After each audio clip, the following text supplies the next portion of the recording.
All right, Mix 1041, mixtv.tv. Good morning, everybody. It is 9:07. Right now, we're joined by our friend Jake Cash with the Chattanooga Zoo. And if you're not watching on Mix TV, you need to be sure and go back and check this out because Jake walks in with a big box that says live animals. Jake, good morning, first of all. It's kind of a deceivingly big box because I have a pretty small box turtle here, actually. I was going to bring a snake, but I was told that might not go over super well. So a little backstory. Jake was talking with Ashley here from the station last week, and something came up in the office that Jake's going to bring in a snake with him. And I said, well, Steve's not here next week. That means I'm doing the interview.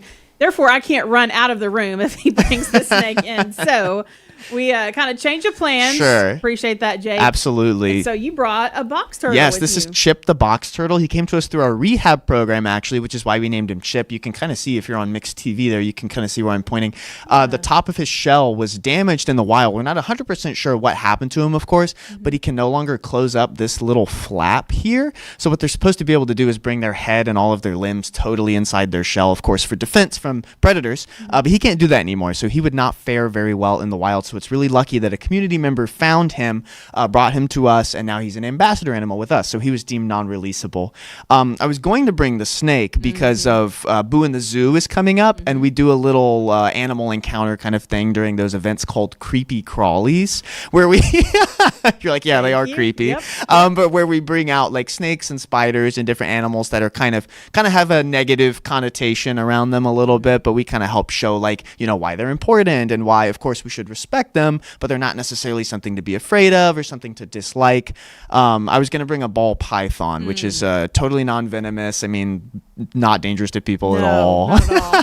But it's good to have a good respect of snakes at the same time. At the same time, we'd Chip, never I'd say. much rather see you. Yeah, well, Chip's really cute too. Yeah, Chip's been with us for a long time. Yes. Well, again, if you're watching on mixtv.tv, we have Chip the box turtle crawling across the table there. But Jake, I know a couple of huge events. You mentioned Boo in the Zoo, Frieds and Pints coming up as well. So tell us all about it. Absolutely. Boo in the Zoo kicks off this Friday. So we're doing it from here on out, every Friday and Saturday in October. So all the way through the 31st. We haven't done it on Halloween night in years.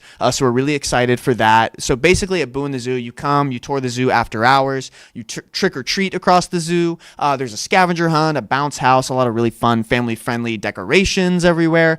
And maybe my favorite part is the character meet and greets. So our friends at Magic Lamp Entertainment bring out Spider-Man and Elsa and Rapunzel and Ariel and all these awesome characters that you can come and take your photo with and stuff. Ariel always has like a huge line. Like people love Ariel and Elsa and everyone. So that's really fun. And then on October 23rd for one night only, that's when we're doing Frights and Pints.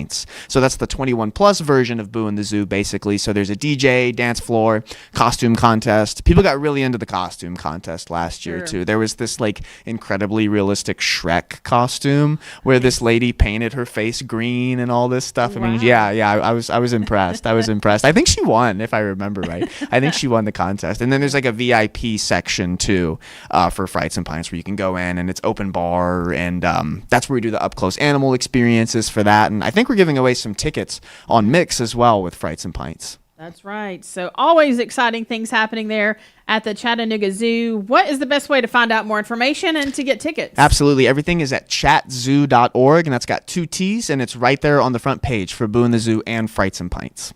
All right. That's our friend Jake Cash. Anything else you want to mention here before we go? Just thanks for the opportunity. We got all our Halloween events coming up, and then after that, the Asian Lantern Festival will be kicking off pretty soon too. I know we've talked about that on the show before. This year, it's going to have dragons and fairies and woodland creatures and all kinds of stuff. So just be on the lookout for that as well.